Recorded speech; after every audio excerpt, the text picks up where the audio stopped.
Greetings and blessings to all of our viewers and listeners. Parish Toldot, we would like to discuss two important topics of discussion. One, the way the Torah describes the ascent of Yaakov and the descent of Esau.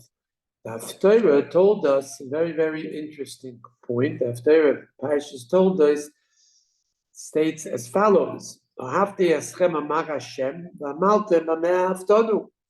Lo'och Esau v'Yaakov nom Hashem, v'oyav es Yaakov es Esau sonesi." So the Novi proclaims, "I have loved you," says the Rebbeinu Shalom to Klal Yisrael. "Yet you say, how have you loved me?" So Kadosh Baruch Hu responds, "Was not Esau Jacob's brother? He was Yaakov's brother," says the Kadosh Baruch Hu. "Yet I loved Yaakov and I hated Esau." So the commentators, starting with the Ram and concluding with the Briskerov, point out that it was very possible for Esau to be the chosen people. Very difficult for us to understand that. However, the Novi says so explicitly that they were both equal. And the Briskerov explains, as well as the Ran, that when it came to be the chosen people, so it has to be, the chosen people have to relate and associate with Zerah Avram. And HaKadosh Baruch Hu tells Avram, "Ki b'yitzchak yikol l'cha zerah."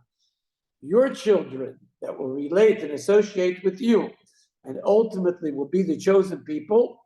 Chosen people comes from Avram Avinu. He was the founding father of Klal Yisrael. So it'll be through Yitzchak. So that excludes Yishmael. Yishmael cannot be the chosen person. He cannot be the chosen people. No way. Yitzchak, but it's possible that Esau indeed will be selected to be linked up with Zerah Avram, and he will be the chosen people. Unbelievable. However, as difficult it is for us to understand, so the Zohar says that Esau, the Gematria, is Shalom, a very high Madrega indeed. And the Novi says, Lahedyo, explicitly, Haloi Ach Esau L'Yaakov, no Hashem, Boyev es Yaakov Esau Sonesi, despised Esau, loved Yaakov. And the Maral says, in the selection of Klal Yisrael, Yaakov, he represents Zerah Avram, like the Ran and the Briskerov both said. The difference between Yishmael, he was rejected, Be'ikara, it's as if he never made it past the primaries insofar as the election is concerned, and the selection of the Amanivcha, of the select people. So he's rejected immediately. But it was possible that a candidate called Esau would be selected and elected to be the chosen people. So he is rejected when HaKadosh Baruch Hu gave over the Birchas Avram to Yaakov through the auspices of Yitzchak, the brachas that Yitzchak gave, the Birchas Avram, which HaKadosh Baruch Hu was misabing this Sibah, said ultimately it should go to Yaakov. So that was the selection and election of Yaakov being the progenitor of the Jewish people. So the Briskerov says it's very lomdish, very nice, clear. So Yishmael, so he was Nidche Meikara, he was rejected outright, like the Pasuk says, Zerah. Zerah, Avram, the children of Avram, the select people, the elected people will be from Yitzchak. But it says Yitzchak, Yitzchak, it could also be part of Yitzchak, and part of Yitzchak could ultimately be expressed through Esau. So Esau was a candidate. He's the one that lost. Since he lost, says the Ran, in Drashas Aran, he became the opposition. He became the Samuel. Usually in politics, the one that runs for president, he loses, so he becomes the opposition. And that's the way it was in Klal Yisrael, says the Ran. That's why we say Esau Soinei es Yankiv. Why Dafka Esau and not Yishmael? Because Esau, he was the potential candidate to be from the selected and unique elected people, and he lost out. So the question naturally arises, exactly what took place over here insofar as the Torah describing Esau and Yaakov is concerned. Let's see exactly why HaKadosh Baruch Hu, even though the Maral says, Ein tam la'avo, ein tam l'sino. It was basically a decision that HaKadosh Baruch Hu made, not based on reason. It was based on avo and sino, which basically is more of an emotional as opposed to cognitive decision. It emanates not from a cold, calculating, intellectual decision. Difficult to understand, but that's what the Maral says. And the Maral goes even further, and he says, Ein tam at all to avo v'sino. But let's see exactly what the Torah says. The Torah now describes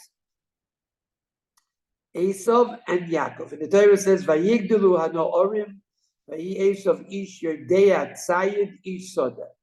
Yaakov ish tom yoshev v'holim. So the Torah tells us that Esau was an ish yodea tzayid, ish soda. 2 times it says the word ish. Yaakov it only says ish 1 time. Yaakov ish tam yoshev v'holim. Yaakov's world was basically to be found in the Beis Medrash. He's a ish tam, a simple person, Yoshev V'Holim, and he is in the tents of Torah. Esau, first and foremost, is described as Esau that he belongs to the Olam HaChitzon, like the Chazal say, to the outside world. What are his values? What are his aspirations? What is he striving for? So if the Torah describes it very concisely and very precisely, he's a ish soda, so we see that he has ambitions. What are the ambitions? To achieve fame, to achieve glory, all the values, if they are values of the Olam HaChitzon. Fame and fortune, regardless of how he accomplishes it. This is exactly what he strives for. He focuses on prestige, careerism, very, very much like modern man. He pursues his goals, and his life basically is to be found in the area where he pursues his goals in the Olam HaChitzon. Very chitzonius. Yaakov Avinu is totally removed from that world. He has absolutely no value in Olam HaChitzon. Fame, fortune, all of these things are basically meaningless to Yaakov Avinu. As we said a moment ago, he finds his world in the Beis Medrash, in the world of spirituality, always trying to serve HaKadosh Baruch Hu. He's a Yoshev V'Holim, and his entire life revolves around that. There's nothing that is missing in Yaakov's life. He has a life of contentment, a life of satisfaction, a life of spiritual growth and development. He's an Ishtam Yoshev V'Holim. However, Esau is also described not only as an Ish Soda, which reflects exactly what his aspirations, hopes, and what he hopes life will give him, what his accomplishments and attainments will be, but he's also Ish Yodei Tzayid. So the Chazal had a difficulty with this. What does it mean, Ish Yodei Tzayid, a person that knows to hunt? Could have said he's a hunter. So Chazal said, Ish Yodei Tzayid, Rashi brings it down, the Piv Shel Esau. He had tremendous powers of persuasion. He had tremendous powers of deceit, extraordinary. Could convince his own father, Yitzchak, that he was a tzaddik. And since in his value system, fame was first and foremost, so he always looked to be called a tzaddik by his father. And indeed, Yitzchak was totally deceived by the tricks of Esau, and he considered him to be a tzaddik, a very righteous man.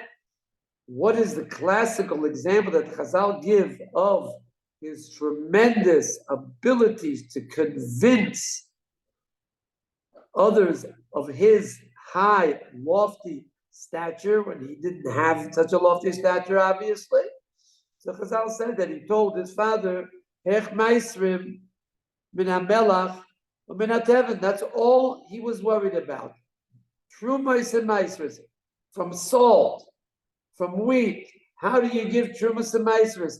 And his ability to brainwash Yitzchak was such a great ability. Of course, Yitzchak was a great person, but like Ramban said, Min HaShamayim, it would appear that Esau was also aware of this. It was concealed from Yitzchak. It was simply held back from Yitzchak to see who the real Esau is. So he was able to convince him that the only thing which is missing in his life is the knowledge of Trumas and Maisros, insofar as salt and wheat is concerned. Unbelievable. And Chazal Be'emes point out that he was very, very great in Kibud Aveim. This is exactly what the Torah describes. Of course, if you're interested in values of other machitzot, so you want to be publicized, you want everybody to think of you as a great person, as a big tzaddik, if that be the case. And Yitzchak indeed thought of him as a tzaddik. We know that the role model of Yaakov, who was a Ishtam Yoshev Holim, in many, many generations, had a very, very identical expression. And one of the great heroes of the Torah and of Jewish history was David HaMelech. And by David HaMelech, it's very interesting, Yerushalmi in Shkolim told us that there were Leitzani Hadar. You had people that scorned, ridiculed David HaMelech. How did they scorn and ridicule David HaMelech? They knocked on the doors of David HaMelech's palace. They looked through the windows when David HaMelech was there, and they actually scorned him, and they said, David HaMelech, most of your time you're not in the palace, most of the time you're not in the parliament. This is the way a king should deport himself.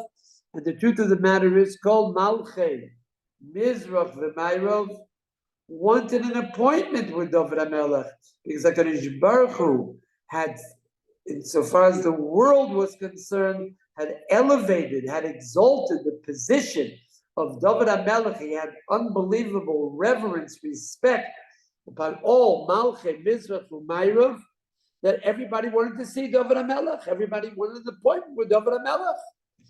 And when they came to the palace, they came to the parliament, they couldn't find him.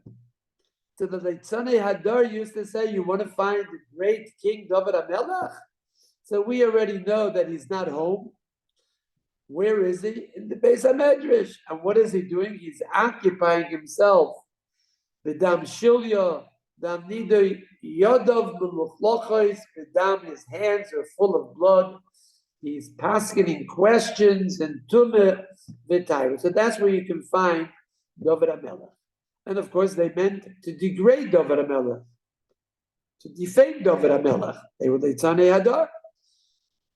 Nevertheless, David HaMelech said, according to the Yerushalmi in Shkolim, Samachti b'oimrim li beis Hashem neilech. I was very, very happy when the Leitzanei Hadar said, if you want to find David HaMelech, Beis Hashem Neilech, you have to go to the Beis Hashem. You have to go to the Beis HaMedrash. So even though David HaMelech, when he was not occupied with conducting wars, where did he find his world? In the Ilamas of HaKadosh Baruch Hu, in God's almighty world, in the Beis HaMedrash, in the yeshivas. And of course, we already know that Avraham Avinu, he also was someone who grounded a yeshiva. He created the yeshiva. Zokem v'yoshev v'yeshivas. And Avraham Avinu was all by himself. He was totally disassociated from the world. Avram Ivri, the whole world is on one side, the Eber Echad, and he's on the other side. He went his own way.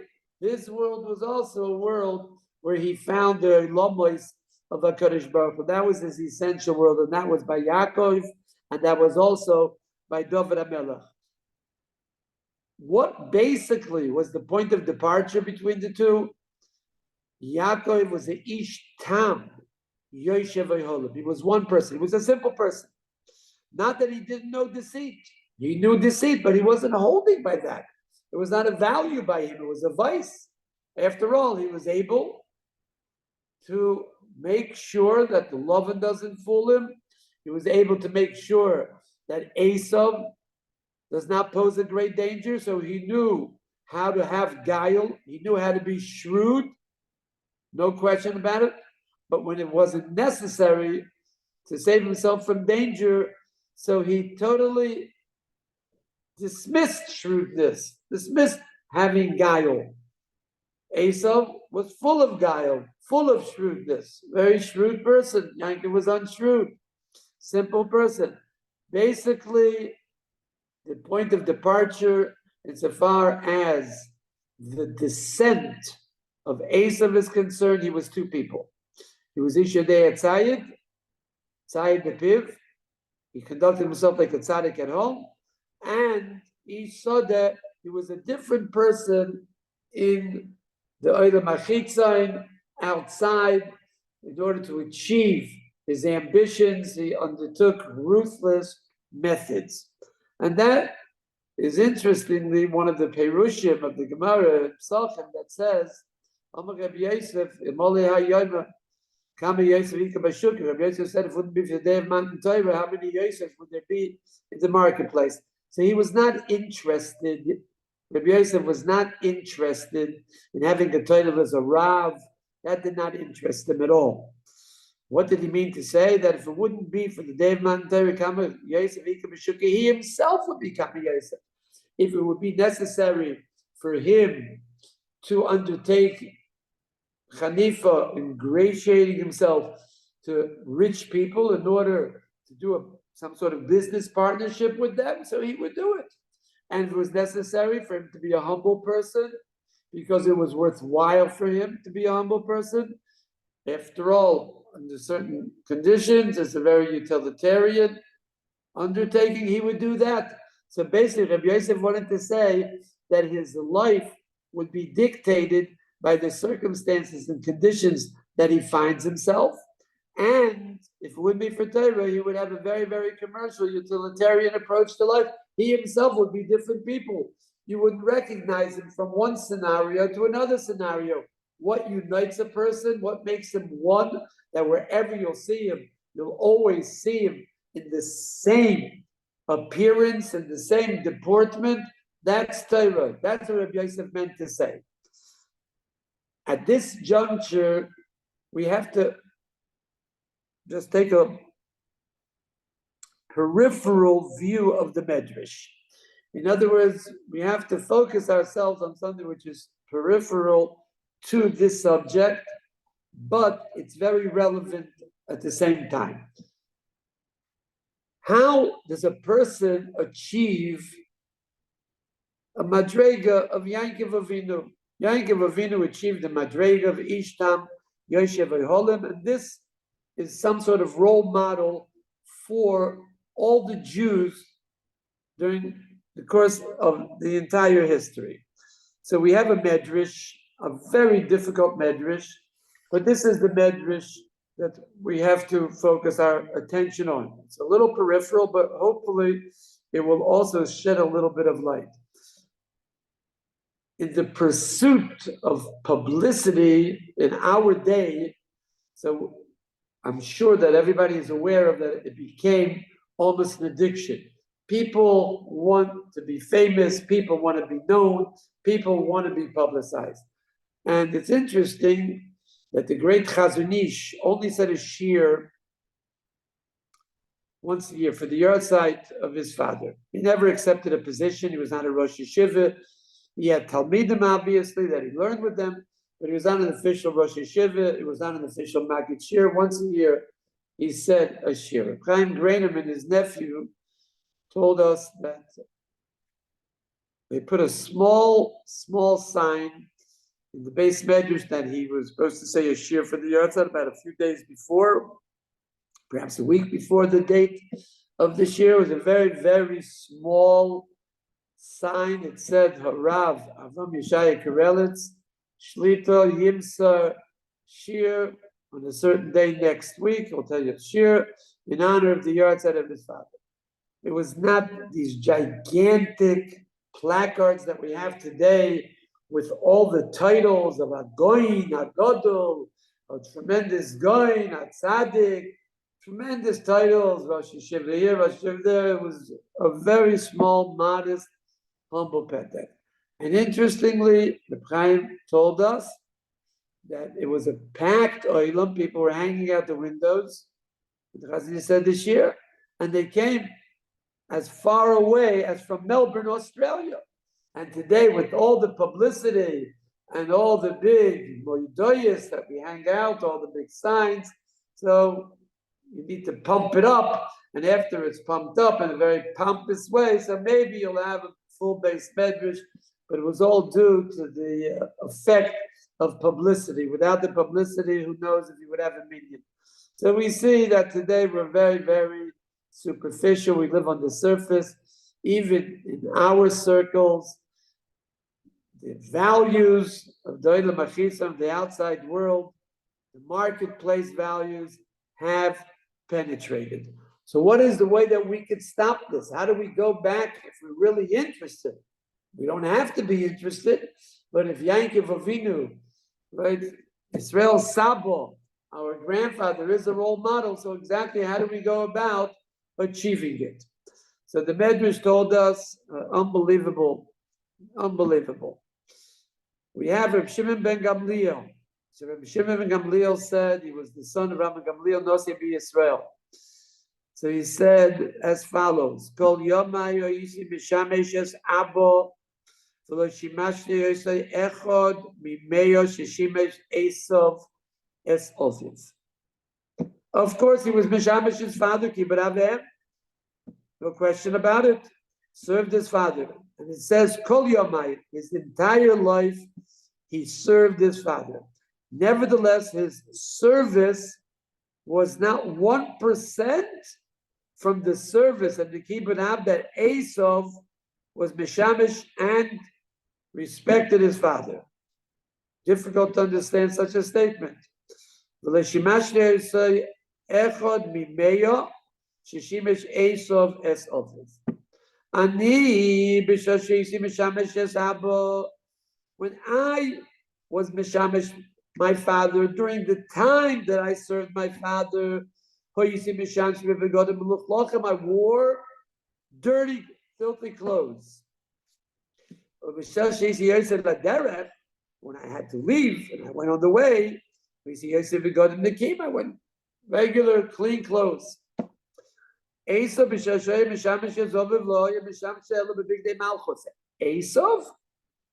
when he was home, serving his father, so what clothes did he wear?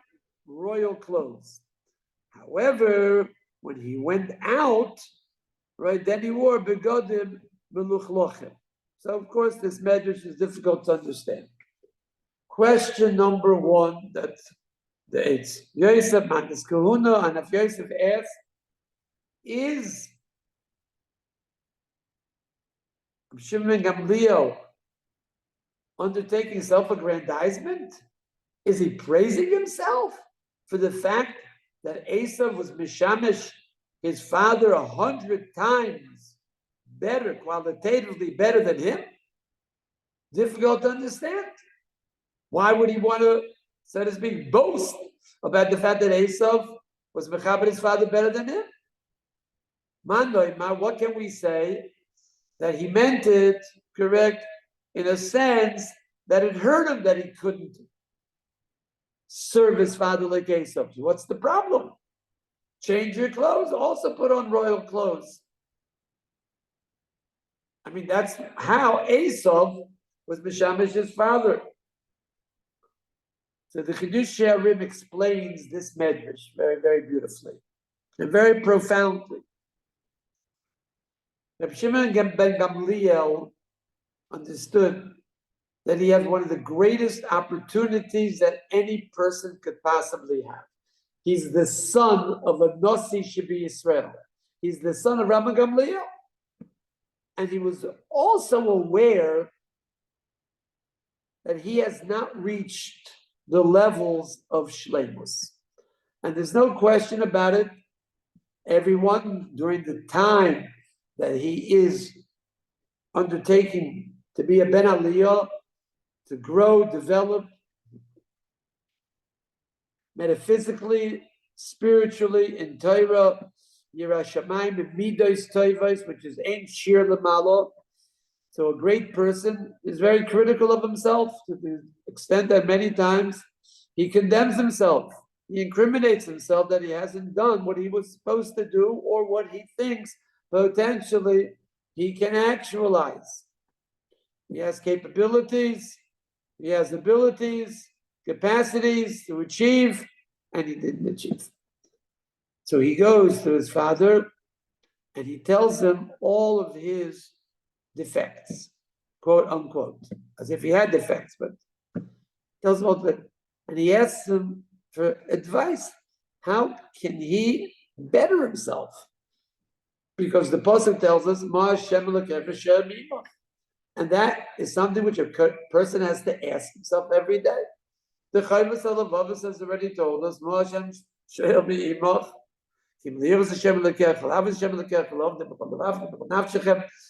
So insofar as the service of a Kadosh Baruch Hu is concerned, somebody is holding one day before 120 years, he has what to correct from the day before. A person always has an opportunity. If he focuses himself on it, he puts and focuses his attention on self-amelioration, self-improvement. The last day of his life, says the Chayvus HaLevavos, he has what to correct.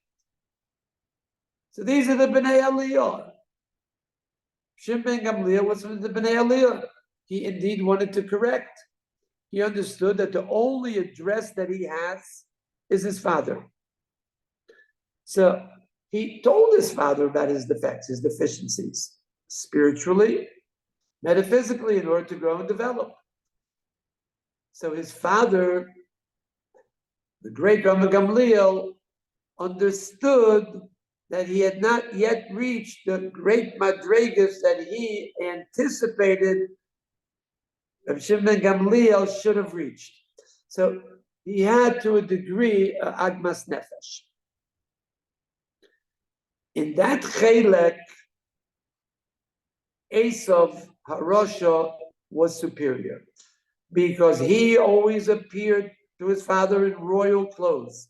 And the royal clothes indicated to Yitzchak Avinu that he was a melech b'Yisrael. He was like a king, kingly, royal personality.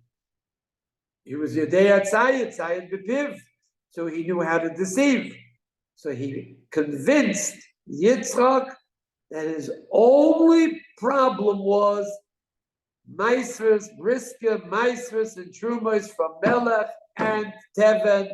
How do you take Maisvers, a tenth, off from salt and wheat? So insofar as giving his father satisfaction, gratification, that he has a near perfect child, a tremendous source of happiness and cheerfulness for a father. Every father wants his son to be a great, outstanding, noble individual. So of course I didn't come to 100% of the madrega of Esau, who indeed generated tremendous gratification and satisfaction by Yitzchak insofar as him having a great son. On that chelek, no question about it, I fall very far from Esau. But this is the right thing to do, because after everything is said and done, a person has to improve himself. He has to become a true Torah, moral, ethical person. And if somebody diagnoses himself that he has deficiencies, he has defects, still he has to go to a great outstanding person to tell him and advise him exactly what should be the methodology to correct it. It's not enough that I know I'm lacking in certain spiritual qualities. How do I ameliorate it? How do I correct it? So that you need a great man. So he agreed that this was the right thing to do. He had no charata about it. He understood this is what he has to do, and he did it. He's just saying in one aspect, so through deceit, obviously, Esau was superior, and the bottom line is what's important. Yitzchak indeed had a nachas ruach from Esau. Interestingly, we know that by Hasidim, for example, one of the great leaders was the Kotzker, and many, many great people acknowledged that he was the Rebbe, he was the leader, he was the one that was responsible for their greatness that they achieved in Ruchnius and spirituality. However, there were two outstanding Talmidim that he had. One was the Chidush Yarim, the founder of the Garrett dynasty, and the other one was his son-in-law, the Avnei Nezer Eglei Tal, who was well known to Sfarim, Mikdoy Yisrael, the Chidush Yarim, and Baron Kotler said he's a chassid of the Chidush Yarim, from the few people that can understand the depth of the Sfarim of the Chidush Yarim, and the Avnei Nezer, we don't have to tell anyone their greatness and that they are Gedolei Yisrael, Asai Kol Adayim for eternity. So, what was the difference between them and the other Talmidim? So the Chidush Yarim remarked, other Talmidim were interested in getting complimented from the Rebbe, the Kotzker. They wanted a little pat in the cheek. They wanted the pat in the back. You're doing great. To a large extent, other Talmidim tried to impress the Rebbe with their greatness, and they only told him good things about him. In other words, they came there and they said, Baruch Hashem, we're steiging, we're learning, we're reaching high madregas. No question about it. They gave the Kotzker a nachas ruach. Baruch Hashem, they're on the right track, going in the right direction. The Avnei Nezer and myself undertook a different approach. We told them about what's lacking in our avodas Hashem, and we asked them for advice how to ameliorate the defects. So instead of getting a pat in the cheek, so we got a patch in the face. What do you mean? You didn't achieve this yet? I'll tell you what you have to do. So they told him in their formative years what's lacking, and the Kotzker advised them, gave certain formula to each and every one of them, how to achieve the great heights that they ultimately achieved. Chidush Yarim said afterwards, and why were we capable of doing it? Not because we had any type of courage, right? Not where we don't like compliments. We're not looking for praise. As I'm new to that. We know that we have to grow and develop.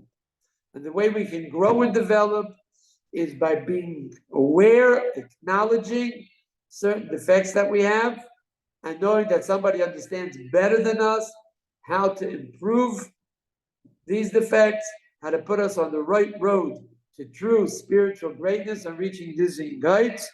And that was the Kotzker. What was our motivating factor, determining factor? The Kotzker is great, no question about it, a great, outstanding Rebbe. But he's not God. And we have to, first and foremost, think and focus on what HaKadosh Baruch Hu has to say about us. Why? because schar v'oinesh is in the hands not of the kotzker, of HaKadosh Baruch Hu. So we're more interested in what HaKadosh Baruch Hu has to say about us than what the kotzker. So the kotzker is a means to an end for us. He will help us achieve very lofty heights. And that was Yaakov. Yaakov also went to Yitzchak. Yitzchak was his address, the greatest man in the door, the Avos HaKadoshim, that he should also help him reach the lofty goal of becoming Israel. Like the Zohar says, it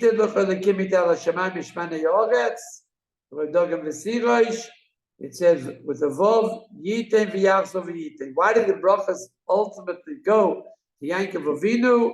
So the Zohar explains because Yaakov is Lashon Okev, heel, Yisrael is Li Rosh. At the beginning, Yaakov was one Ish Tam Yoshev Ayol, but afterwards he got another name, Yisrael. Yisrael is Li Rosh, because Yaakov steigs from the lowest madrega of Yaakov to the high madrega of Li Rosh. And the brachas were qualitative brachas, as he grows greater, achieves higher levels, so he needs different brachas. So therefore, he was the one that was the proper address and appropriate to have the brachas. Esau, says the Zohar, Lashon Osoi, like we have here recycling. He doesn't grow. Each generation of Esau is the same thing. We just have to recycle whatever brachas Kadosh Baruch Hu gave them, and he gave to Esau and his children and grandchildren and the entire people that emanate from Esau. It's a recycling. They don't grow. They have a horizontal existence, not a vertical existence. This is one of the great, important educational principles that we learn today. We have a value of looking to be praised by our superiors, by people that are in the hierarchy of the Jewish leadership, and it should be the opposite. We should utilize them for our own benefit of growth and development with the Yesod of the Chidush Yarim. They're great people, but they're not the Eibishtel, and they don't have Schar V'Oinesh.